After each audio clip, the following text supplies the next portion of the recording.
प्रभु यीशु के मीठे और मधुर नाम में अजीज़ों, आज मैं एक बार फिर आप सबका स्वागत करता हूँ। भविष्यवाणी की पढ़ाई मेरे लिए एक बहुत बड़ी आशीष साबित हुई है और मैं उम्मीद कर रहा हूँ अजीज़ों कि आप भी परमेश्वर की इन गहरी बातों से लगातार आशीषित होते चले जा रहे हैं। अजीज़ों, परमेश्वर ने हमें ये गहरी सच्चाइयाँ खास तौर से इस आखिरी के दौर के लिए दी हैं। अजीज़ों, ज़्यादा समय नहीं बचा है प्रभु के आगमन में और प्रभु चाहते हैं कि हम इन सच्चाइयों से अपने इस सच्चाई के खजाने को बढ़ाते चले जाएं और दुनिया के साथ इन सच्चाइयों को साझा करें, ताकि हम ही नहीं अजीज़ों हमारे साथ और बहुत से अजीज़ अपने परमेश्वर के आगमन के लिए तैयार हों। आज का पाठ एक बहुत ही अहम और एक बहुत ही महत्वपूर्ण सीख है। अजीज़ों, आज का पाठ हमें बहुत गहराई में ले जाएगा भविष्यवाणी की पढ़ाई में। तो मैं आपसे यही गुजारिश करूँगा कि प्रार्थना पूर्वक हमारे साथ इस अध्ययन में जुड़े रहें। आइए प्रार्थना के साथ शुरुआत करते हैं। प्यारे परमेश्वर, धन्यवादी हैं प्यारे प्रभु, आज एक बार फिर आपने हमें अपनी उपस्थिति में एकत्रित किया है और प्रभु आज आपका वचन एक बहुत ही अहम वचन है प्रभु। धन्यवादी हैं प्रभु, क्योंकि आपने अपने सच्चाई की ये गूढ़ बातें बार बार हमारे सामने स्पष्ट की हैं प्रभु। ना तो हम में ऐसी कोई क्षमता है समझने की, ना हम में ऐसा कोई हुनर या काबिलियत है प्रभु। हम धन्यवादी हैं कि आपकी पवित्र आत्मा की अगुवाई में हम इन बातों को समझ पाते हैं प्रभु। खास तौर से अब जब हम इस अध्ययन की गहराई में जाएं प्रभु, आपसे दिली विनती है कि प्रभु हर पाप के अंधकार को जुदा करें, ताकि प्रभु यीशु की पवित्रता की रोशनी हम पर चमके और हम पूर्ण रूप से आपको स्वीकारने वाले और पूर्ण रूप से आपको दुनिया के सामने प्रदर्शित करने वाले आपके बच्चे बन पाएं। धन्यवादी हैं प्रभु अपनी पवित्र आत्मा की अगुवाई और सामर्थ्य के लिए, और किस प्रकार आज आप हमें इस सफ़र में और भी आत्मिक उन्नति देने जा रहे हैं प्रभु। ये सब कुछ हम विश्वास और धन्यवादी समेत प्रभु यीशु के नाम से मांगते हैं। आमीन आमीन। एक बार फिर आपका स्वागत है। आज के हमारे पाठ का शीर्षक है पशु की छाप। बहुत से लोगों का सवाल है इस विषय पर। बहुत से लोग जानना चाहते हैं कि ये पशु की छाप है क्या, इसका मतलब क्या है और आज हमारे लिए क्या ये कोई मायने रखता है। अजीज़ों, आपसे गुजारिश करूंगा कि प्रार्थना पूर्वक हमारे साथ इस सफ़र में जुड़े रहिए। परमेश्वर हमें एक बहुत बहुत अहम सीख आज हमारे सामने स्पष्ट करने जा रहे हैं। आइए एक कहानी की शुरुआत करते हैं। दानियल की किताब उसका 2 अध्याय और उसकी 47 आयत। बाइबल कहती है, नेबुकदनेस्सर राजा ने दानियल से यह कहकर परमेश्वर की शक्ति को स्वीकार किया, सच तो यह है कि तुम लोगों का परमेश्वर सब ईश्वरों का ईश्वर, राजाओं का राजा और भेदों का खोलने वाला है। देखिएगा, राजा के शब्द थे।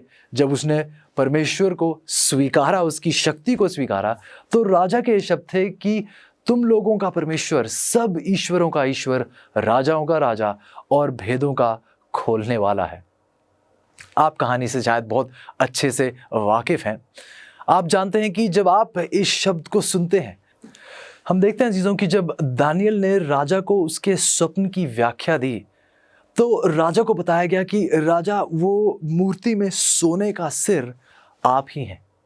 ये सोने का सिर आपका ही प्रतिनिधित्व करता है। राजा, ये सोने का सिर आप ही हैं जो बाबुल के राज्य का प्रतिनिधित्व करता है। जाहिर सी बात है कि शासक के मन पर इस बात का बहुत ही गहरा प्रभाव पड़ा था। हम देखते हैं कि शायद उसके साथ राज्य के पंडितों ने उसका फायदा उठाने के लिए, या फिर ये राजा के अपने विचार थे, लेकिन राजा ये जानना चाहता था कि कोई आगे आने वाला वक्त है ऐसा जिसमें ये उसका शासनकाल चलता रहेगा। उस जानने की इच्छा में परमेश्वर ने आगे के आने वाले दौर का खुलासा राजा के सामने किया। लेकिन जब राजा को उस भविष्य दिखाया गया तो राजा उसके साथ सहमति में नहीं था। हम देखते हैं कि जो मूर्ति उसे स्वप्न में दिखाई गई थी उसमें सोने का सिर था और फिर चांदी की भुजाएं और छाती थी। हम देखते हैं कि पीतल की जांघें थी, लोहे की टांगें थी और पैर में लोहा और मिट्टी मिलने की कोशिश कर रहे थे। लेकिन राजा ने यह तय किया कि नहीं, ऐसी मूर्ति होगी जो पूरी की पूरी केवल सोने की ही होगी। हम देखते हैं चीजों, कहानी दानियल की 3 में पाई जाती है। कुछ एक प्रयास के बाद हम देखते हैं कि राजा ने सिर्फ वो जो मूर्ति दिखाई गई थी उसे अपने जहन से बेदखल करके उसने एक पूरी मूर्ति सोने की रची और पूरे राज्य को उसके सामने दंडवत करने के लिए बुलाया। कोशिश ये थी कि यही मूर्ति सबको दिखाएगी कि सिर्फ सिर सोने का नहीं बल्कि पूरी की पूरी मूर्ति सोने की है। बाबुल का शासनकाल कभी भी खत्म नहीं होगा, एक ऐसा राज्य होगा जो अनंत काल तक रहेगा। राजा की ये कोशिश थी कि मेरा राज्य बाकी के हर राज्य को कुचल कर उसका खात्मा कर देगा। अजीजों, जैसा स्वप्न में दिखाया गया था राजा ने वैसी मूर्ति नहीं बनाई। राजा ने उसके विरुद्ध उठकर एक मूर्ति बनाई, साबित करने के लिए कि केवल उसी का राज्य है जो हमेशा तक रहेगा। दानियेल की 3:6 में बताया जाता है, जो कोई गिरकर दंडवत ना करेगा वह उसी घड़ी धधकते हुए भट्टे के बीच में डाल दिया जाएगा। ये आदेश दिया गया था और आदेश बहुत स्पष्ट था।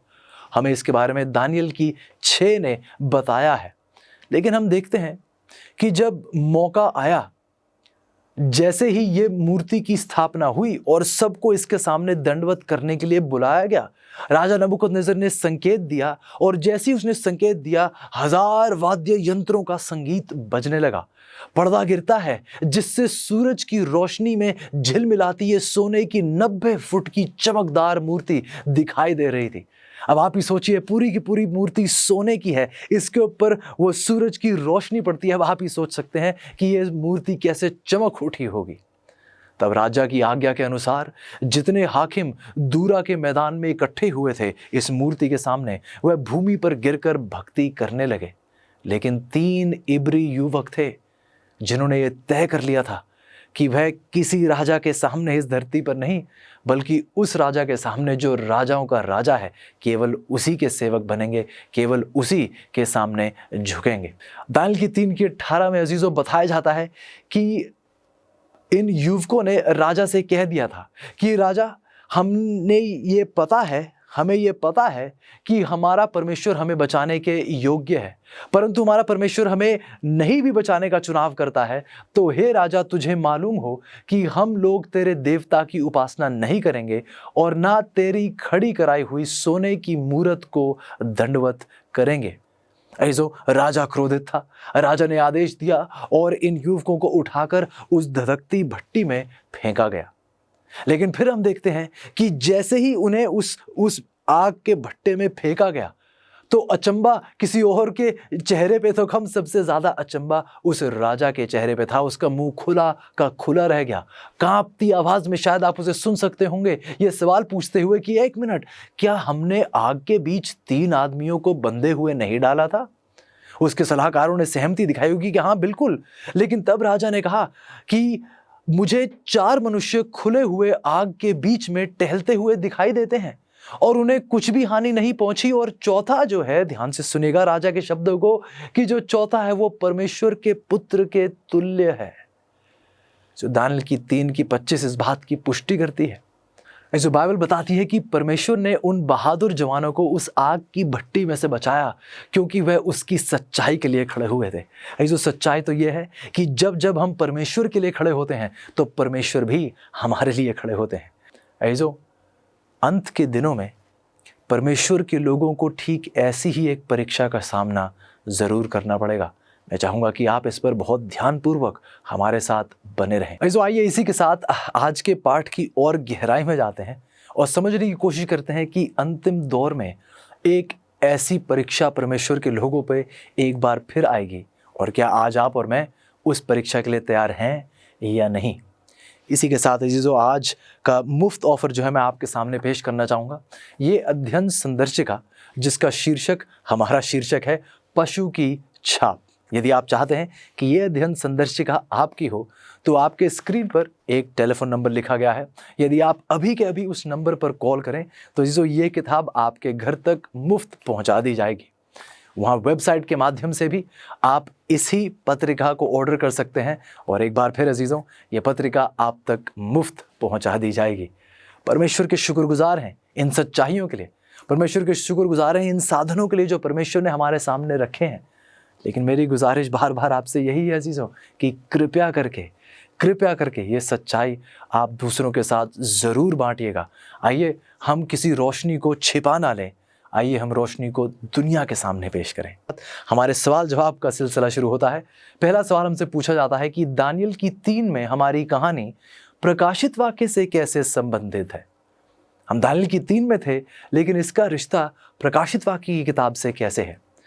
बाइबल में हम पढ़ते हैं अजीजों, प्रकाशित वाक्य की 13 की 15 में, और जितने लोग उस पशु की मूरत की पूजा ना करें उन्हें वह मरवा डालेगा।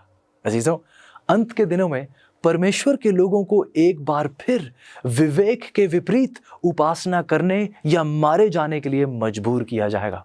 उन्हें परमेश्वर की व्यवस्था या मनुष्य के नियमों का पालन करने के बीच एक चुनाव करना होगा। ऐसा ठीक जैसा दानियल की 3 में दिखाया जाता है, बाइबल इस बात की पुष्टि करती है कि अंत के दिनों में भी ठीक ऐसा ही एक माहौल एक बार फिर उठ खड़ा होगा। प्रकाशित वाक्य की 14 के 3 स्वर्गदूतों के संदेश क्या हैं?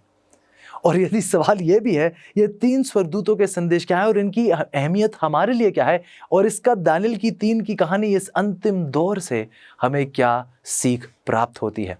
आइए पढ़ते हैं अजीजों, प्रकाशित वाक्य की 14 की 7। ऊंचे स्वर में वह बोला, परमेश्वर से डरो, उसकी स्तुति करो, क्योंकि उसके न्याय करने का समय आ गया है। उसकी उपासना करो जिसने आकाश, पृथ्वी, सागर और जल स्रोतों की रचना की है। प्रकाशित वाक्य की 14 की 8 कहती है, फिर इसके बाद एक और दूसरा स्वर्गदूत ये कहता हुआ आया कि गिर पड़ा, वह बड़ा बाबुल गिर पड़ा, जिसने अपने व्यभिचार की कोपमय मदिरा सारी जातियों को पिलाई है। 9वीं आयत कहती है, जो कोई उस पशु और उसकी मूर्ति की उपासना करता है और अपने माथे या अपने हाथ पर उसकी छाप ले, तो वह परमेश्वर के प्रकोप की मदिरा पिएगा। जो प्रकाशित वाक्य की 14 की 6 से 14 में बाइबल हमें बताती है कि अंतिम दिनों में आशा और चेतावनी, क्या ये त्रिदूतीय संदेश पूरी दुनिया में लोगों को प्रभु यीशु की वापसी के लिए तैयार करने के लिए पहुंचाया जाएगा। घर घर, कोने कोने, हर कस्बे और हर शहर में परमेश्वर का यह वचन गूंजेगा अजीजों। इनमें से एक संदेश पशु की पूजा करने और उसकी छाप प्राप्त करने के विरुद्ध चेतावनी देता है। और गौर कीजिएगा अजीजों, ये एक अहम संदेश है, एक ऐसा संदेश जो एक विश्वव्यापी संदेश है, जो संदेश पूरी दुनिया में फैलाया जाना चाहिए। इस पाठ में अजीजों जिसमें हम आगे बढ़ रहे हैं, इस पाठ में हम उस पशु की पहचान करेंगे और हमारे अगले पाठ में हम उसके चिन्ह की पहचान करेंगे। अजीजों, हम देखते हैं कि हमारा अनंत जीवन दांव पर हो सकता है। यदि हम गौर ना करें तो हमारा अनंत जीवन दांव पे है अभी। इसलिए जब आप अध्ययन करते हैं तो परमेश्वर के मार्गदर्शन और समझ के लिए ईमानदारी से और संपूर्ण मन से परमेश्वर की अगुवाई के लिए कृपया करके प्रार्थना कीजिएगा। आइए अजीजों, आगे बढ़ते हैं अगले सवाल में। बाइबल भविष्यवाणियों में एक पशु क्या दर्शाता है? हम समझने की कोशिश में हैं, पशु की समझ क्या है, इसका अर्थ क्या है, ये हम समझना चाहते हैं। तो आइए देखते हैं कि भविष्यवाणी की पढ़ाई में बाइबल में पशु क्या दर्शाता है। बाइबल कहती है दानियल की 7 की 17 में, उन 4 बड़े बड़े जंतुओं का अर्थ 4 राज्य है। जो बाइबल देखिए, एक आयत में हमें हमारे सवाल का जवाब मिला है। बाइबल बता रही है कि वह 4 बड़े जंतु, इनका अर्थ है कि ये 4 राज्यों का प्रतिनिधित्व कर रहे हैं। दानियल की 7 की 23 कहती है, उस चौथे जंतु का अर्थ एक चौथा राज्य है जो पृथ्वी पर होकर और सब राज्यों से भिन्न होगा। आगे देखिए, दानियल की 8 की 20 कहती है, जो 2 सींग वाला मेढ़ा है, जो पशु है जो तूने देखा है, उसका अर्थ मादियों और फारसियों के राज्य से है। आगे सुनिए, दानियल की 8 की 21 कहती है, और वो रोआर बकरा यूनान का राज्य। एक बार फिर एक पशु कहा जाता है कि वो एक राज्य है। जो बाइबल की भविष्यवाणी में एक पशु एक सरकार या एक राज्य या एक राजनीतिक शक्ति का प्रतिनिधित्व करता है। आप देखेंगे ये अलग अलग पशु अलग अलग राज्यों का प्रतिनिधित्व कर रहे हैं। ठीक जैसे दानियल की 2 में वो सोने का सिर बाबुल का प्रतिनिधित्व कर रहा था, वह भुजाएं और छाती जो चांदी की थी वो मादी फारसियों के राज्य को दर्शा रहा था। अब देखिए कि अजीजों, गौर कीजिएगा कि अब वहां चिन्ह बदले हैं, लेकिन देखिए कि ये पशु भी राज्यों का ही प्रतिनिधित्व कर रहे हैं। ऐसे बाइबल में यदि आप गौर करेंगे तो जब आप देखते हैं कि एक राज्य का प्रतिनिधित्व एक पशु के द्वारा किया जाता है, तो हम देखते हैं चीज़ों कि ये शब्द पशु, ये एक अपमानजनक शब्द नहीं है। ये शब्द क्रूरतापूर्ण विशेषताओं का सुझाव भी नहीं देता है। लेकिन फिर आगे आप देखते हैं कि एक ऐसे पशु का वर्णन किया जाता है जो एक छाप वाला पशु है। इसका वर्णन प्रकाशित वाक्य की 13 की 1 से 10वीं आयत में और 15 से 18 आयत में इसे चित्रित किया गया है। जो आइए इसके बारे में हम और गहराई से भी आगे पढ़ते चले जाएंगे। अगला सवाल हमसे पूछा जाता है कि बाइबल पशु की पहचान कैसे करती है। आइए सुनते हैं प्रकाशित वाक्य की 13 की 1 से। और मैंने एक पशु को समुद्र में से निकलते हुए देखा जिसके 10 सींग और 7 सिर थे। उसके सींगों पर 10 राजमुकुट, उसके सिरों पर परमेश्वर की निंदा के काम लिखे हुए थे। बाइबल दूसरी आयत में कहती है, जो पशु मैंने देखा वह चीते की नाई था, उसके पांव भालू के से और मुंह सींग का सा था। जो हम देखते हैं कि प्रकाशित वाक्य की 13 में परमेश्वर हमें पशु की पहचान करने में मदद करने के लिए 10 संकेत देते हैं। ध्यान से सुनिएगा। आइए पढ़ते हैं। जो पहला पशु कौन है, तो इसका वर्णन हमें पता चलता है इस पहले पहचान चिन्ह में, जो पहली आयत में पहली पद में लिखा है कि वह समुद्र से ऊपर उठता है। दूसरा पहचान चिन्ह कहता है यह अपनी शक्ति, पद और अधिकार अजगर से प्राप्त करता है। तीसरा पहचान चिन्ह बताता है कि यह एक विश्वव्यापी शक्ति बन जाता है। चौथा पहचान चिन्ह कहता है कि यह निंदा का दोषी है। आगे पांचवा पहचान चिन्ह कहता है कि यह 42 भविष्य सूचक महीनों के लिए राज करता है। छठा पहचान चिन्ह कहता है कि एक घातक घाव प्राप्त करता है यह राज्य, जो ठीक हो जाता है। सातवां पहचान चिन्ह बताता है कि यह एक धार्मिक शक्ति है जो पूजा प्राप्त करती है। आठवां पहचान चिन्ह कहता है कि परमेश्वर के संतों को ये राज्य सताता है। और नौवां पहचान चिन्ह कहता है कि इसकी रहस्यमय संख्या 666 या 666 है। और 10वां पहचान चिन्ह कहता है कि एक सर्वोच्च व्यक्ति के नेतृत्व में ये है। जो इस मुकाम पर मैं चाहूंगा कि आप बहुत ध्यानपूर्वक मेरे शब्दों को सुनिएगा। जो इस दुनिया में केवल एक ही शक्ति है, केवल एक ही ऐसी ताकत है, केवल एक ही ऐसा राज्य है जिसमें सभी 10 पहचान चिन्हों की ठीक से पुष्टि होती है। ऐजो मैं चाहूँगा कि इस मुकाम पर आप मेरे साथ एक बहुत ही प्रार्थना पूर्वक मेरे शब्दों को सुनिएगा कि जब आप बाइबल में पढ़ें तो बाइबल के ये 10 पहचान चिन्ह बिना किसी सवाल के, बिना किसी शक के उस पोप तंत्र, उस पोप संबंधी, उस पोप शासन की उस कलीसिया के बारे में बात करते हैं। लेकिन अजीजों, इसके साथ मैं ये भी कहना चाहूँगा कि यदि आप आज उस कैथलिक कलीसिया को देखें, उस रोमी कलीसिया को देखें, तो आज उस कलीसिया के द्वारा बहुत से भले काम होते हैं। बहुत से जो गरीब हैं उनकी मदद होती है, जिनके पास कपड़े नहीं है उन्हें कपड़े दिए जाते हैं। अच्छी संस्थाएं हैं जो लोगों की मदद करते हैं। लेकिन अजीजों, सच्चाई यही है कि यहाँ पर एक उस संस्था की, उस तंत्र की पहचान हो रही है। यहाँ पर हम किसी मसीही व्यक्ति पर उंगली नहीं उठा रहे हैं, हम किसी व्यक्ति की ओर ही सिर्फ इशारा नहीं कर रहे हैं, हम उस पूरी संस्था की ओर इशारा कर रहे हैं जिसकी सीख, जिसके कर्म हम प्रकाशित वाक्य की 13, दानियल की 7 में बहुत स्पष्ट रूप से ये सच्चाइयाँ हमारे सामने रखी जाती हैं। लेकिन अजीजों, जैसा हम बीते कल में कहते आए हैं, आइए हम किसी मनुष्य के शब्दों पर यकीन ना करें। आइए हम खुद आकर परखें, जैसा बाइबल ने सिखाया है, थोड़ा यहाँ से और थोड़ा वहाँ से। आइए परमेश्वर खुद हमें समझाएंगे कि ये पशु कौन से राज्य को दर्शाता है।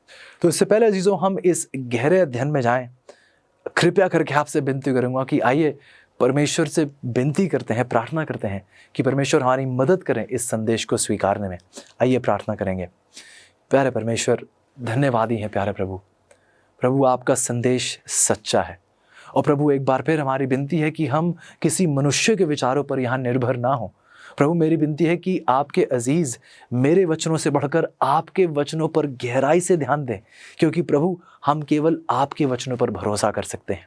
तो प्रभु, विनती है कि मेरे लबों से निकला हुआ हर शब्द आपके द्वारा हो, आपकी महिमा के लिए हो। प्रभु मेरी विनती है कि ये संदेश हमारे दिलों को ठेस ना पहुंचाए, बल्कि हम आनंदित हों जब सच्चाई का खुलासा हमारे सामने होता है। धन्यवादी है प्रभु, और आपकी अगुवाई और आपकी सामर्थ के लिए हम विनती करते हैं।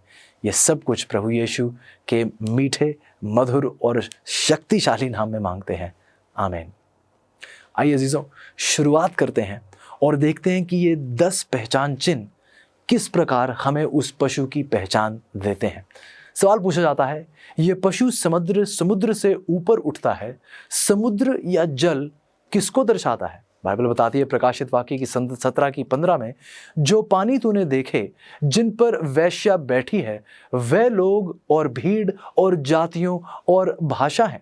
ऐसे भविष्यवाणी में पानी बड़ी संख्या में लोगों या भारी आबादी वाले क्षेत्रों का प्रतिनिधित्व करता है। ऐसे भविष्यवाणी ने पहले ही हमें बता दिया था कि पशु दुनिया के स्थापित राष्ट्रों के बीच से उत्पन्न होगा। और यदि आप बीते कल के पश्चिमी यूरोप में पोप तंत्र का उदय देखें, तो ये पोप तंत्र का उदय स्थापित राष्ट्रों के बीचों बीच हुआ, एक ऐसे स्थान पर हुआ जो एक आबादी वाला क्षेत्र था। और इसी के साथ समुद्र से उठना, वो पहचान चिन्ह हमें बताता है कि किस प्रकार ये पोप तंत्र तब उदय हुआ जब एक स्थापित राष्ट्र पहले से ही खड़े थे। इस प्रकार से, इस सच्चाई से देखिए किस प्रकार ये पहला पहचान चिन्ह उस पोप तंत्र पर खरा उतरता है।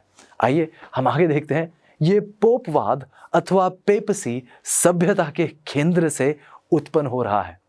अगला सवाल हमसे पूछता है, पशु को उसकी शक्ति और पदवी कौन देता है? ध्यान से सुनिएगा। प्रकाशित वाक्य की 13:2 कहती है, उस अजगर ने अपनी सामर्थ, अपना सिंहासन और बड़ा अधिकार उसे दे दिया। अजीजों, पशु जिसके पास एक छाप है जिससे हमें बचना चाहिए, उस पशु को हम देखते हैं उसने अजगर से शक्ति, अधिकार और राजधानी शहर प्राप्त किया है। सो ये बहुत गंभीर सच्चाई है। हम उस अजगर से बहुत अच्छे से वाकिफ हैं, वो शैतान है। पशु के बारे में हम देख रहे हैं, इस पशु ने अपनी शक्ति, अपना अधिकार और अपना राजधानी शहर उस अजगर से प्राप्त किया है। यदि आप प्रकाशित वाक्य की 12:3-5 पढ़ें, तो उसके अनुसार अजगर वह शक्ति है जिसने यीशु के जन्म के समय उसे नष्ट करने की पूरी कोशिश की थी। ऐसा इतिहास स्पष्ट है कि मूर्ति पूजक रोम ने अपनी शक्ति और राजधानी शहर को और रोम की कलीसिया को सौंप दिया था। आगे इन शब्दों को सुनिएगा। एडोल्फ हनर्क जो है इन शब्दों को बताते हैं, और इन शब्दों को आप सुनिएगा अपनी किताब में। वो लिखते हैं, कहते हैं कि रोमी कलीसिया ने खुद को रोमन विश्व साम्राज्य के स्थान पर धकेल दिया, जिसकी यह वास्तविक निरंतरता है। हम देखते हैं कि यह रोमी कलीसिया जब रोमी विश्व साम्राज्य के स्थान पर आई, तो यकीनन यह रोमी साम्राज्य की निरंतरता है। पोप जो खुद को राजा और पोंटिफेक्स मैक्सिमस कहते हैं, ये कैसर के उत्तराधिकारी हैं। जैसे रोमी साम्राज्य में कैसर हुआ करते थे, ये पोप पोंटिफिक्स मैक्सिमस जो हैं, ये उन्हीं कैसर की तरह हैं। तो यकीनन यदि आप देखें तो अजीजों, ये रोमी कलीसिया, ये पोप तंत्र यकीनन वास्तविक रूप से उन्हीं कैसरों की निरंतरता है, उसी रोमी साम्राज्य की निरंतरता है। अजीजों, प्रकाशित वाक्य की 12 में जो अजगर है वह शैतान है, हमें पता है, जो बुतप्रस्त रोम के माध्यम से काम कर रहा है। तो इससे बात स्पष्ट हो जाती है कि जो दूसरा पहचान चिन्ह है, वो इस बात पर एक बार फिर इस पोप तंत्र पर खरे रूप से उतरता है और साबित करता है कि वो शैतान ही है, वो अजगर ही है जिसने इस पशु को अपनी शक्ति, अधिकार और राज्य दिया है। ऐसो सम्राट के निवास स्थान, ऐसो यदि एबर्ट का रोमन इतिहास यदि आप पढ़ें, इस किताब में पृष्ठ 236 पर आप इन शब्दों को पढ़ेंगे कि सम्राट के निवास स्थान का रोम से कॉन्स्टेंटिनोपल में स्थानांतरण हुआ, ये बदलाव हुआ। रोम की प्रतिष्ठा के लिए एक दुखद झटका था ये, और उस समय सभी ने उसके शीघ्र पतन की भविष्यवाणी की होगी। लेकिन हम देखते हैं कि चर्च के विकास, रोम के बिशप या पोप के बढ़ते अधिकार ने उसे जीवन का एक नया अवसर दिया और उसे फिर से राजधानी बनाया। इस बार सभ्य दुनिया की धार्मिक राजधानी, सभ्य दुनिया की एक धार्मिक राजधानी ये रोमी कलीसिया बना। अज़ोलाबियंका इतिहास के प्रोफेसर हैं रोम विश्वविद्यालय में। उनके शब्द सुनेगा, कहते हैं कि कैसर के उत्तराधिकार के पश्चात रोम में पॉन्टिफों या धर्मगुरुओं का उत्तराधिकार आया। एक बार फिर, कैसर के उत्तराधिकार के पश्चात हम देखते हैं कि रोम में पॉन्टिफों धर्मगुरुओं का उत्तराधिकार आया। जब कॉन्स्टेंटाइन ने रोम छोड़ा तो उसने अपना सिंहासन पॉन्टिफ को दे दिया, उस बिशप को दे दिया। देखते हैं जीजों, बाइबल बताती है कि जब कॉन्स्टेंटाइन जो रोमी सम्राट थे, जब उन्होंने रोम को छोड़ा तो उन्होंने अपना सिंहासन उस पॉन्टिफ को दे दिया, उस पोप के हाथ में दे दिया, एक धर्मी ताकत के हाथ में दे दिया। ऐसे पशु को उसकी शक्ति, सिंहासन और अधिकार रोम से मिले हैं। हमारे टूटे हुए संसार के लिए क्या प्रभु की योजना जानना चाहते हैं? जैसे हम बाइबल की भविष्यवाणी देखते हैं, आप अपनी सबसे बड़ी चुनौतियों के लिए भरोसेमंद हल प्राप्त करना चाहते हैं। प्रोत्साहित करने वाली और प्रकाशन देने वाली amazing facts Bible study guide Bible पर आधारित 27 टॉपिकल लेसन्स प्रदान करती हैं, जिसमें सुंदर ग्राफिक्स और स्पष्ट उत्तर दिए गए हैं, जिसे समझना बहुत ही आसान है। हर बाइबल स्टडी गाइड आपको व्यवहारिक उत्तर की ओर लेकर जाती है, आपके जीवन के सबसे महत्वपूर्ण सवालों के लिए। मैं कैसे तंदुरुस्त संबंध पा सकता हूँ, यीशु मसीह फिर से कब और कैसे आएंगे, और भी बहुत कुछ। अपने भविष्य को अवसर पर मत छोड़िए, सत्य से अपने जीवन को बदल दीजिए। Amazing facts Bible study guide के द्वारा ये उपलब्ध हैं इंग्लिश, हिंदी, तमिल और तेलुगु भाषा में। तो इंतजार मत कीजिए, अपने स्टडी गाइड का पूरा सेट ऑर्डर कीजिए और विजिट कीजिए bookstore.aftv.in पर। अगला सवाल पूछा जाता है कि पशु का प्रभाव कितना दूरगामी है, पशु का प्रभाव कितनी दूर तक पहुंचता है। आइए सुनते हैं प्रकाशित वाक्य की 13:3 में कि सारी पृथ्वी के लोग उस पशु के पीछे पीछे अचंबा करते हुए चले। इसमें आपको ज़्यादा दूर जाने की ज़रूरत नहीं है, आप केवल न्यूज़ में देखें तो आज आप देखेंगे किस प्रकार इस रोमी कलीसिया का प्रभाव पूरी इस पृथ्वी पर फैलता चला जा रहा है। आइए थोड़ी देर के लिए कैथोलिक शब्द को देखते हैं। सच्चाई ये कि कोई सवाल ही नहीं कर पाएगा कि मध्य युग के दौरान पोप तंत्र वास्तव में एक विश्वव्यापी शक्ति है। सच्चाई तो यह है कि कैथोलिक शब्द का यदि आप देखें तो कैथोलिक शब्द का तो अर्थ ही विश्वव्यापी है। जो हम देख सकते हैं कि संकेत 3 भी पोप तंत्र पर सटीकता से बैठता है, पूर्ण रूप से पूरा होता है, जैसे कि बाइबल ने हमें उस तीसरे पहचान चिन्ह, उस तीसरे संकेत चिन्ह के बारे में बताया कि ये पशु एक विश्वव्यापी शक्ति बन जाता है और हम इसे अपनी आंखों के सामने ऐसा होते हुए देख रहे हैं। अगला सवाल जो पूछा जाता है कि पशु के मुंह से क्या निकलता है। आइए सुनते हैं प्रकाशित वाक्य की 13:6। और उसने परमेश्वर की निंदा करने के लिए मुंह खोला कि उसके नाम और उसके तंबू अर्थात स्वर्ग के रहने वालों की निंदा करे। उसके मुंह से क्या निकलता है? परमेश्वर की निंदा। ये जो बाइबल बताती है दूसरे थिस्सलुनीकियों की 2:4 में, ऐसी ताकत जो विरोध करता है हर एक से जो परमेश्वर या पूज्य कहलाता है, अपने आप को बड़ा ठहराता है, यहाँ तक कि वह परमेश्वर के मंदिर में बैठकर अपने आप को परमेश्वर प्रकट करता है। गौर से सुनिए, यहाँ पर पौलुस थिस्सलुनीकियों की कलीसिया को यह संदेश दे रहे हैं, चेतावनी दे रहे हैं, और इन्हीं के साथ एक मसीही दुनिया को यह चेतावनी दे रहे हैं कि प्रभु यीशु के आगमन से पहले एक ऐसी ताकत होगी जो परमेश्वर के मंदिर में बैठकर, गौर से सुनिए, अपने आप को परमेश्वर प्रकट करेगी। आइए जीजो बाइबल में देखते हैं कि यह ताकत कैसी है और किस प्रकार अपने आप को परमेश्वर की जगह पर पेश करती है।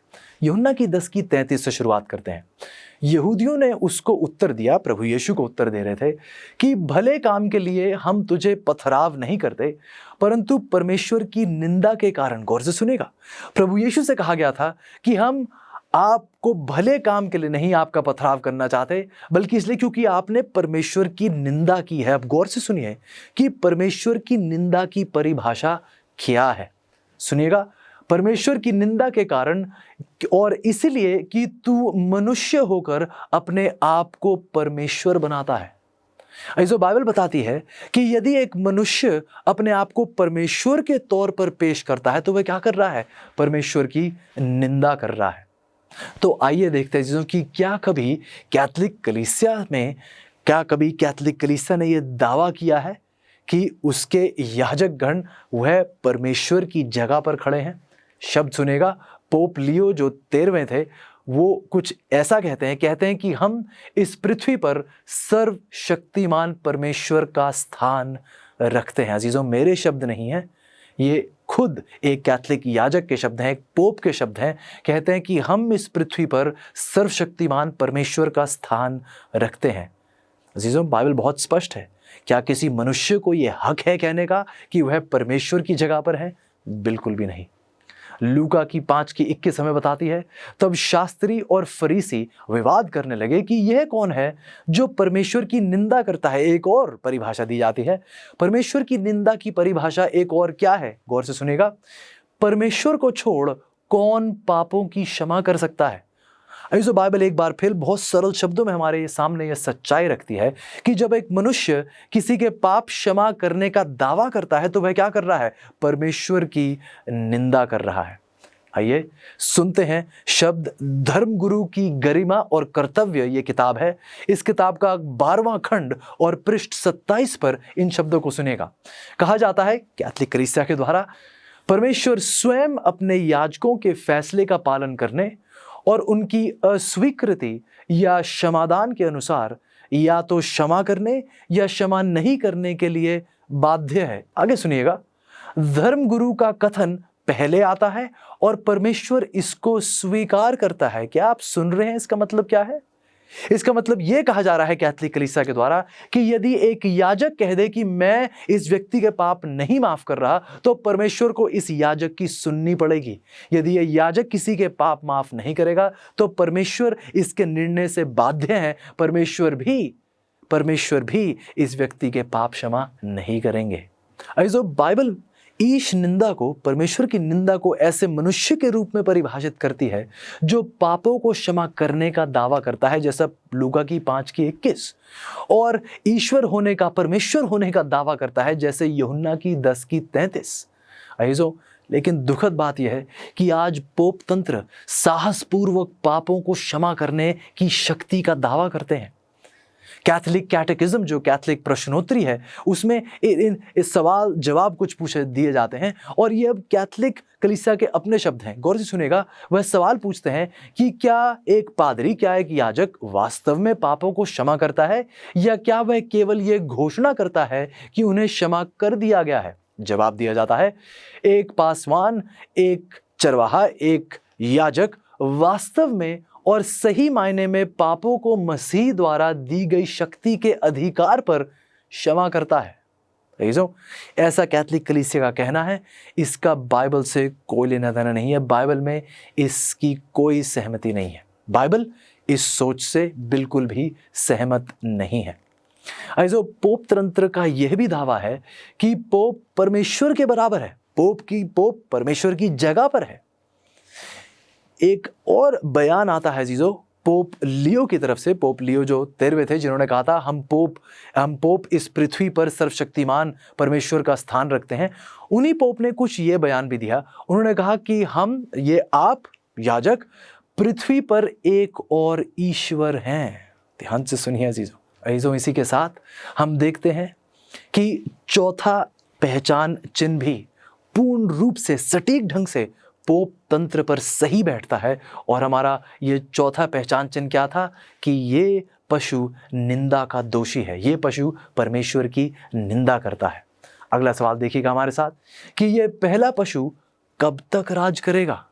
जवाब मिलता है हमें प्रकाशित वाक्य की 13:5 में कि उसे 42 महीने तक काम करने का अधिकार दिया गया। क्रिश्चियन चर्च का इतिहास जो किताब है उसका 3रा खंड पृष्ठ 327 पर कि विजिलियस 538 ईस्वी में बेलेसियस की सैन्य सुरक्षा के तहत पोप की कुर्सी पर पदासीन हुआ। याद रखिएगा अजीजों कि भविष्यवाणी में एक भविष्य सूचक दिन एक शाब्दिक वर्ष के बराबर होता है, जैसे यहेजकेल की 4:6 हमें बताती है। भविष्यवाणी में इस समय के बारे में यदि आप बार बार देखें तो ये 3.5 काल के तौर पर पेश किया जाता है, 42 महीने या फिर 1260 दिनों के रूप में भी संदर्भित किया गया है। तो अजीजों, यहूदियों द्वारा उपयोग किए जाने वाले 30 दिवसीय कैलेंडर के आधार पर ये सभी तीन समयों का वर्णन 3.5 काल, 42 महीने या 1260 दिन, ये सभी वो 1260 भविष्य सूचक दिन या 1260 शाब्दिक वर्षों का वर्णन करते हैं। आज हम देखते हैं कि रोम की विश्वव्यापी शक्ति 538 ईस्वी में अधिकारक हो गई जब सम्राट जस्टिनियन के पोप के पद को सर्वोच्च बनाने के आदेश का विरोध किसी ने भी नहीं किया। आप देखेंगे अजीजों कि यदि आप 538 जब सम्राट जस्टिनियन ने बिशप को एक बहुत बड़ी ये ताकत दी, सभी कलीसियाओं का एक तरीके से अध्यक्ष बनाया, 538 से लेकर 1798 में जब वो सेनापति बर्थियर ने आकर रोम पर कब्जा किया, पोप को बंदी बनाया, जिस बंदिश में उस पोप की मृत्यु भी हुई, हम देखते हैं कि 538 से लेके 1798 तक का दौर, ये बीच का समय ठीक 1260 वर्ष है। मैं चाहूंगा अजीजों आप गौर करें और मैं एक बार फिर इस वाक्य को दोहराऊंगा। इसी के साथ हमारा 5वां पहचान चिन्ह भी खरे रूप से, सटीक ढंग से इस रोमी कलीसिया, इस पोप तंत्र पर सही बैठता है, जो हमें बताता है, 5वां चिन्ह हमें सिखाता है कि 42 भविष्य सूचक महीनों के लिए ये पशु राज करता है। इसी के साथ हमारा अगला सवाल पूछता है कि 42 महीने के पश्चात पशु को क्या हुआ? बाइबल बताती है प्रकाशित वाक्य की 13:3 में, मैंने उसके सिरों में से एक पर ऐसा भारी घाव लगा देखा मानो वह मरने पर है। क्या अभी अभी हमने एक भारी घाव की बात की? बिल्कुल की। आगे सुनिएगा चीज़ों। बाइबल कहती है कि मैंने उसके सिर पर एक ऐसा भारी घाव लगा देखा मानो वह मरने पर है, फिर उसका प्राण घातक घाव क्या हो गया? अच्छा हो गया, और सारी पृथ्वी के लोग उस पशु के पीछे पीछे अचंबा करते हुए चले।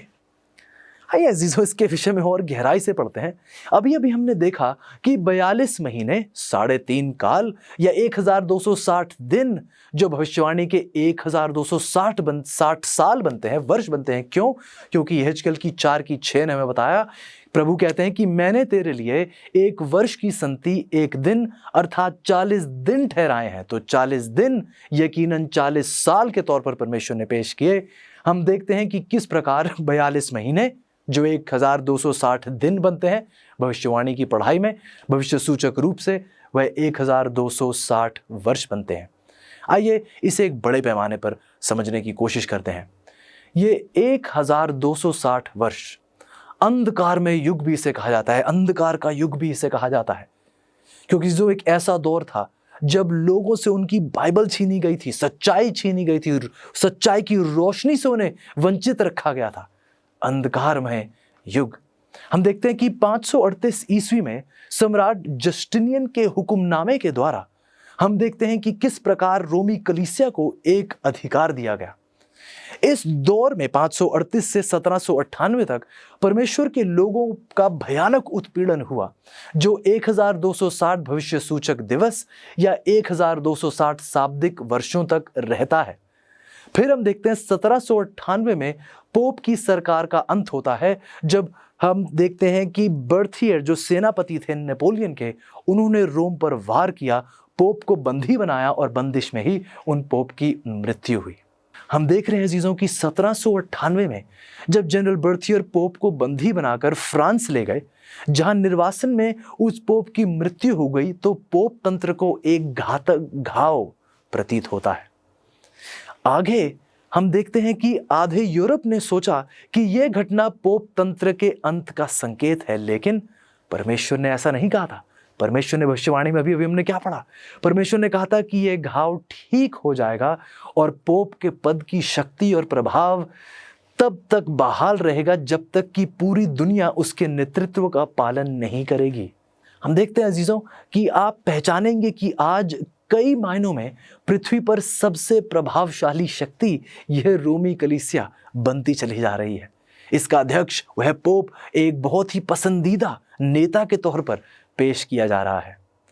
प्रत्येक यात्रा के साथ पोप की शक्ति और प्रभाव बढ़ता चला जा रहा है अजीजों। दुनिया भर में करोड़ों लोग पोप के पद को विश्व एकता, शांति और शालीनता की एकमात्र आशा के रूप में देखते हैं। ठीक उसी तरह जैसा परमेश्वर ने भविष्यवाणी की थी कि पूरी पृथ्वी इसके पीछे पीछे हो रही होगी। जो पोप तंत्र स्पष्ट रूप से हमें उस छठे पहचान चिन्ह पर सटीक रूप से उतरता है। छठा पहचान चिन्ह में क्या बताता है कि यह पशु एक घातक घाव प्राप्त करता है जो ठीक हो जाता है, और हम देखते हैं कि यह घाव किस प्रकार ठीक और ठीक और ठीक होता चला जा रहा है। ऐसो प्रकाशित वाक्य की 13:10 में लिखा है, जिसको कैद में पड़ना है वह कैद में पड़ेगा, जो तलवार से मारेगा अवश्य है कि वह तलवार से मारा जाएगा।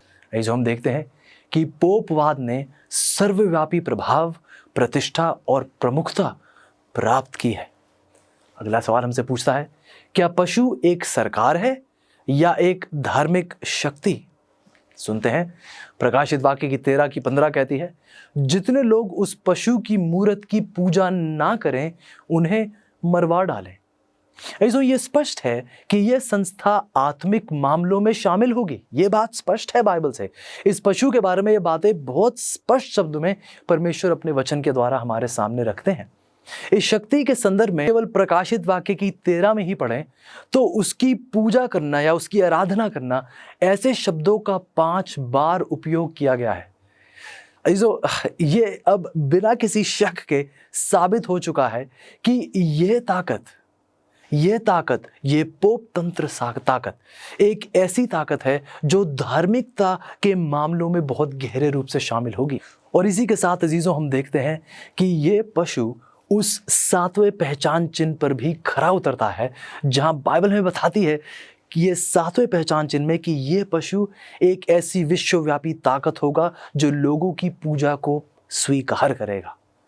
देखिए अजीजों, पहचान चिन्ह दर चिन्ह परमेश्वर हमारे सामने स्पष्ट करते चले जा रहे हैं कि ये पशु कौन सी ताकत है। सवाल पूछा जाता है कि पशु संतों के साथ क्या करता है। आइए पढ़ते हैं ब्रिटिश इतिहासकार विलियम एडवर्ड लेकी के शब्द। वह कहते हैं कि रोम की कलीसिया ने मानव जाति के बीच कभी अस्तित्व में रही किसी भी अन्य संस्थान की तुलना में अधिक निर्दोष रक्त बहाया है। जीजों, रोम की कलीसिया ने मानव जाति के बीच कभी अस्तित्व में रही किसी भी अन्य संस्थान की तुलना में अधिक निर्दोष खून बहाया है। आगे यह भी कहा जाता है कि कोई भी प्रोटेस्टेंट जिसे इतिहास का ज्ञान है इस पर सवाल नहीं उठाएगा। कोई भी प्रोटेस्टेंट जिसे इतिहास का ज्ञान है वह इस बात पर कोई सवाल नहीं उठाएगा।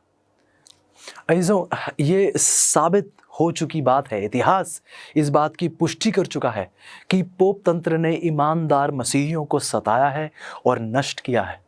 खास तौर से मध्य युग के दौरान इसके नियंत्रण में बताया जाता है कि इस महासताहट के इस दौर में 5 करोड़ से भी अधिक लोगों ने अपने विश्वास के लिए अपनी जान दी थी। ऐसो ये कोई छोटी संख्या नहीं है। हम देखते हैं कि कलीसिया को शायद ये महसूस हुआ कि यह विधर्म को समाप्त करके परमेश्वर पर कोई उपकार कर रहे थे। पोप ने कहा कि कलीसिया को उसके अत्याचारों के लिए माफ कर दिया जाए, लेकिन तथ्य यह है अजीजों कि इस कलीसिया ने परमेश्वर के लोगों पर सताहट जरूर लाए हैं, परमेश्वर के लोगों को नष्ट किया है। और ये ठीक हमारे 8वें पहचान चिन्ह पर खरा उतरता है, जो बताता है कि ये ताकत परमेश्वर के लोगों को सताएगी। चीज़ों, चिन्ह दर चिन्ह परमेश्वर आपके सामने सच्चाई स्पष्ट करते चले जा रहे हैं, और मैं उम्मीद कर रहा हूं कि आप इस सच्चाई को पूर्ण रूप से स्वीकार रहे हैं। अगला सवाल पूछता है कि वह रहस्यमय अंक क्या है जो पशु की पहचान कराता है। बाइबल बताती है प्रकाशित वाक्य की 13:18 में उस पशु का अंक 666 है। 666 है। आइए इस अगली किताब में हम देखते हैं जॉन पॉल II के द्वारा कहा जाता है कि पोप के साथ आमना सामना होने पर एक चुनाव करना चाहिए कैथोलिक कलीसिया के अगुआ को उस विचारधारा द्वारा यीशु के प्रतिनिधि के रूप में परिभाषित किया गया है और विश्वासियों द्वारा भी उसे इसी रूप में स्वीकार किया गया है। पोप को पृथ्वी पर वह आदमी माना जाता है जो परमेश्वर के पुत्र का प्रतिनिधित्व करता है, जो ट्रिनिटी के सर्वशक्तिमान परमेश्वर के द्वितीय पात्र का स्थान लेता है। वो केवल एक प्रतिनिधि नहीं है, बल्कि वह प्रभु यीशु के स्थान पर खड़ा है। जो हमारा रविवार आगंतुक 18 अप्रैल 1915 में यदि आप पढ़ें तो देखिए ये शब्द पाए जाते हैं कि पोप के मुकुट पर जो अक्षर हैं वे क्या हैं और वे क्या संकेत देते हैं। आइए सुनते हैं आगे कि पोप के मुकुट पर जो अक्षर हैं वह है वाइकेरियस फिली डेई, जो परमेश्वर के पुत्र का प्रतिनिधि का लातीनी अनुवाद है, जो परमेश्वर के पुत्र के स्थान पर खड़ा है। ये अजीजों उस पोप के मुकुट पर लिखा हुआ है। यदि आप रोमी गिनती से यदि आप वाकिफ हो तो रोमी गिनती को यदि आप देखें तो ये नाम जो उसके मुकुट पर लिखा हुआ है उसे रोमन गिनती के मुताबिक यदि आप हर अक्षर को उसकी गिनती के मुताबिक जोड़कर देखें तो ये उसके नाम का अंक सीधे रूप से 666 बनता है। इधर प्रकाशित वाक्य की 13 की 18 में अजीजों यदि आप प्रकाशित वाक्य की 13 की 18 में पढ़ें तो परमेश्वर कहते हैं कि पशु के नाम का अंक आप गिने, और यदि आप गिनेंगे तो देखेंगे कि यह मनुष्य का अंक है। ऐसे जब हम पोप संबंधी इस पोप तंत्र के बारे में जिक्र करते हैं तो स्वाभाविक रूप से आप एक ही व्यक्ति के बारे में सोचते हैं और वो व्यक्ति है पोप।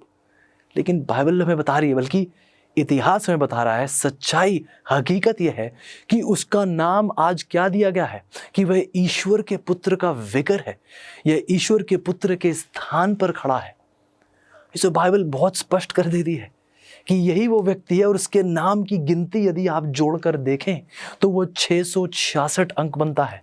इसी के साथ हमारा 9वां पहचान चिन्ह भी इस पशु पर खरा उतरता है और बताता है हमें अजीजों कि ये वही पशु है जिसका वर्णन प्रकाशित वाक्य की 13 में किया गया है। ये रोमी कलीसिया देखिए बहुत सटीक ढंग से इन सारे पहचान चिन्हों के साथ चिन्ह दर चिन्ह मेल खाती चली जा रही है। अजीजों शुरू से अंत तक यदि आप प्रकाशित वाक्य में उस 7 संख्या को देखें तो 7 परिपूर्णता या उत्तमता का प्रतिनिधित्व करती है। यदि आप 6 संख्या को देखें तो ये अपूर्णता का प्रतिनिधित्व करती है। अजीजों ये बेबीलोनियन गणना, बेबीलोनियन कैलकुलेशन प्रणाली का आधार था। अजीजों इसमें कोई संदेह नहीं रहना चाहिए कि हमें दिखाना है, हमें यह दिखाया गया है, बल्कि प्रकाशित वाक्य की 13 में यह चित्रित किया गया है कि सभी 10 विशेषताएं पोप तंत्र के लिए उपयुक्त हैं और इस शक्ति का एक विशिष्ट चिन्ह है जिसे हमें प्राप्त करने का साहस नहीं करना चाहिए। ऐसे यदि आप गौर कर रहे हो तो बाइबल एक बार फिर हमारे सामने स्पष्ट कर देती है कि उस पहले पहचान चिन्ह से लेके उस 9वें और 10वें पहचान चिन्ह तक भी जैसा परमेश्वर ने बताया था वह सारे पहचान चिन्ह इस पशु पर लागू होते हैं। वो 9वां चिन्ह हमने देखा, वो 666 अंक किस प्रकार हमारे सामने स्पष्ट रूप से उस पोप तंत्र पर, उस पोप के मुकुट पर हम लिखा हुआ देखते हैं। इसी के साथ हमारा 10वां पहचान चिन्ह ये भी कह देता है कि एक मुख्य व्यक्ति के नेतृत्व में ये पशु, इस पशु का नेतृत्व एक मुख्य व्यक्ति के द्वारा किया जाएगा। और हम देखते हैं कि एक व्यक्ति के द्वारा, एक बहुत ही प्रसिद्ध व्यक्ति के द्वारा आज इस कलीसिया, इस संस्था का संचालन आज हो रहा है। ऐसो कोई संदेश नहीं रहना चाहिए। परमेश्वर ने अपने प्रकाशित वाक्य की किताब से ये सच्चाई इतने सामर्थी रूप से हमारे सामने स्पष्ट की है कि उसकी सभी 10 विशेषताएं पोप तंत्र के लिए उपयुक्त हैं। और अजीजों हमें इस शक्ति का एक विशिष्ट छाप जो है इस शक्ति की, जिसे हमें प्राप्त करने का साहस बिल्कुल नहीं करना चाहिए, उस छाप से मसीही लोगों को दूर रहना है। इस मुकाम पर मैं चाहूंगा अजीजों कि आप कृपया ध्यान दें कि कई ईश्वरीय प्रेम पूर्ण रोमन कैथोलिक मसीही हैं जिन्हें परमेश्वर अपनी संतान के रूप में गिनते हैं। अजीजों परमेश्वर के कई मसीही लोग, कई कैथोलिक अजीज हैं जो जिस सच्चाई को उन्होंने प्राप्त किया है उसे पूर्ण रूप से ग्रहण कर वह अपने परमेश्वर की उपासना कर रहे हैं। मैं बस कहना चाहता हूँ अजीज़ों कि यह पाठ हमारे कैथलिक मित्रों पर हमला नहीं है, ये शैतान पर एक हमला है जो कलीसियाओं को शास्त्रों की सच्चाई से दूर रखता है। हालांकि स्वयं परमेश्वर ने हमें बताया है कि इस संस्था के पास एक छाप है जिसे हमें प्राप्त नहीं करना चाहिए। सच्चे प्रोटेस्टेंट, कैथलिक, यहूदी और गैर मसीही सभी ये जानने के लिए उत्सुक होंगे कि ये छाप क्या है, ताकि वह इसे प्राप्त करने से बच सकें। तो आइए अजीजों, हम परमेश्वर का धन्यवाद करें कि उसने अपने वचन से हम सबको नष्ट करने की शैतान की दुष्ट योजनाओं का आज एक बार फिर पर्दाफाश किया है। ऐसे हमारे अगले पाठ में हमारे साथ जुड़ना ना भूलिएगा। हम स्पष्ट रूप से पशु की छाप की पहचान करेंगे। आज पशु की पहचान हुई है, हमारे अगले पाठ में उस पशु की छाप की पहचान की जाएगी। यदि आप पशु की छाप प्राप्त करते हैं तो गौर कीजिएगा अजीजों, तो आप परमेश्वर से जुदा हो जाएंगे। बहुत से लोग इस छाप को पाएंगे और बहुत से लोग इस छाप से बचेंगे। और अजीजों, बहुत से लोग इस छाप से बचने के लिए एक जबरदस्त संघर्ष इन्हें करना होगा। आपको और मुझे यदि इस छाप से बचना है तो आपको और मुझे एक बहुत ही मेहनती प्रयास और संघर्ष करना होगा अजीजों। लेकिन परमेश्वर ने हमें वायदा दिया है कि परमेश्वर हमें इस संघर्ष में अकेला नहीं छोड़ेंगे। परमेश्वर हमारी सामर्थ्य रहेंगे, परमेश्वर हमारा विश्वास रहेंगे, परमेश्वर हमारी दृढ़ता रहेंगे। अजीजों, हमें पशुओं से डरने की ज़रूरत नहीं, क्योंकि हमारा एक परमेश्वर है जो सर्वशक्तिमान, चमत्कारी और एक ऐसा प्रभावशाली परमेश्वर है जो बहुत जल्द हमें लेने के लिए, बादलों को चीरते हुए हमें लेने के लिए आ रहा है। अजीजों, यदि आप चाहें तो जैसा विश्वास परमेश्वर ने शद्रक, मिशैक और अबेदनगो को दिया था, ऐसा विश्वास परमेश्वर आज आपको और मुझे भी दे सकते हैं। एक ऐसा विश्वास जो परमेश्वर का सम्मान करने के लिए, मृत्यु तक का सामना करने के लिए तैयार है। ऐसा परमेश्वर हमें ऐसी सामर्थ, ऐसा विश्वास और ऐसी दृढ़ता दे सकते हैं यदि आज आप और मैं परमेश्वर को अपने दिल में आने का निमंत्रण दें। अगला सवाल पूछता है अजीजों कि स्वर्ग में ईश्वर की स्तुति कौन गाएगा? आइए सुनते हैं। प्रकाशित वाक्य की 15:2 में लिखा है, और मैंने आग से मिले हुए कांच का सा एक समुद्र देखा, और जो उस पशु पर और उसकी मूरत पर और उसके नाम के अंक पर जयवंत हुए थे। ऐसे बाइबल बताती है कि एक ऐसे अजीज हैं जो पशु की हर ताकत, पशु के हर वार, पशु की हर हानि जो परमेश्वर के लोगों पर आई है, हर उस ताकत पर, हर उस वार पर जयवंत होकर परमेश्वर की महिमा, परमेश्वर की जय जयकार करते हुए पाए जाते हैं। बाइबल बताती है उन्हें उस कांच के समुद्र के निकट परमेश्वर की वीणाओं को लिए हुए खड़े देखा। ये जो बाइबल बताती है कि परमेश्वर के एक सच्चे लोग हैं, एक ऐसे सच्चे लोग जो दानिएल के उन मित्रों की तरह मौत तक का सामना करने के लिए तैयार है, अपने प्राण तक त्यागने के लिए तैयार है, लेकिन किसी दुनिया की ताकत के सामने झुकने के लिए तैयार नहीं। ये जो सवाल आज आपसे और मुझसे पूछा जाता है कि आज आपने और मैंने ये निर्णय ले लिया है कि चाहे हमें अपनी जान तक क्यों ना देनी पड़े, हम अपनी जान जरूर दे देंगे, लेकिन किसी और ताकत के सामने दंडवत नहीं करेंगे। अजीजों, आज आपका अपने परमेश्वर के साथ रिश्ता कैसा है? क्या आज आप अपने परमेश्वर को अपना सब कुछ सौंप चुके हैं? क्या आपके दिल पर आज उस प्रभु परमेश्वर का राज है या नहीं? अजीजों, आज आपके दिल के सिंहासन पर कौन विराजमान है? सवाल पूछेगा। आइए एक आखिरी सवाल की ओर बढ़ते हैं और उम्मीद करता हूं कि आप प्रार्थना पूर्वक इस सवाल का जवाब देंगे। क्या आप जहां भी यीशु ले जाएं, क्या आप वहां उसके पीछे चलने के लिए तैयार हैं, फिर चाहे आपको अपने मित्र ही क्यों ना खोने पड़े? ऐसा क्या आज परमेश्वर आपके लिए अपने मित्रों से, अपने परिवार से, अपने आप से भी ज़्यादा प्यारा है या नहीं? जो प्रभु आज हम सबको आमंत्रित कर रहे हैं, एक बार फिर प्रभु ने सच्चाई को ऊंचा उठाया है और झूठ की एक बार फिर हार हुई है। ऐसा मेरी आपसे ये दिली गुजारिश है कि परमेश्वर के इस निमंत्रण को आप ना ठुकराइएगा, ये आप पूर्ण रूप से परमेश्वर को अपने दिल में ग्रहण कीजिएगा, ताकि आप आने वाला हर कल परमेश्वर के साथ बिताते हुए पाए जाएं। शायद ये सच्चाई आपके लिए आज बहुत नई होगी, तो मेरी गुजारिश आपसे वही है जैसे मैंने आपसे पहले की है कि कृपया करके इस संदेश को दोबारा दोहराइएगा, इसको गहराई से पढ़िएगा और परमेश्वर की सच्चाई को पूर्ण रूप से ग्रहण कर कर इस दुनिया के सामने प्रकाशित कीजिएगा। यदि आपकी इच्छा है तो आइए अपने सरों को झुकाएंगे, प्रार्थना करेंगे। प्यारे परमेश्वर, धन्यवादी हैं प्यारे प्रभु, शुक्रगुजार है प्रभु कि आपने एक बार फिर हमें अपनी इस सामर्थी सच्चाई से आशीषित किया है। प्रभु, हम किसी लायक नहीं, हम में प्रभु ना कोई खूबी है ना कोई चंगाई है प्रभु, परंतु फिर भी आपने इस जगत से ऐसा प्रेम किया है कि आपने अपना इकलौता पुत्र हमें दिया है। शुक्रगुजार है प्रभु कि आज हमें किसी पशु की ताकत से डरने की जरूरत नहीं, क्योंकि ये परमेश्वर है जिसकी ताकत हर पशु से बढ़कर है। धन्यवाद है प्रभु कि एक महासताहट के दौर में भी हम आपकी भुजाओं में सुरक्षित हैं। प्रभु, आज शुक्रगुजार हूं कि एक बार फिर आपने सच्चाई बहुत ही सरल और बहुत स्पष्ट शब्दों में हमारे सामने पेश की है। और प्रभु, विनती करते हैं कि यह सच्चाई हम किसी एक कोने में दबा कर ना रख दें। प्रभु, आइए आप हमें वो साहस दीजिए और दिल में एक प्रेम दीजिए अपने साथी भाई बहनों के लिए, ताकि हम दुनिया को बता सकें परमेश्वर की सच्चाई क्या है।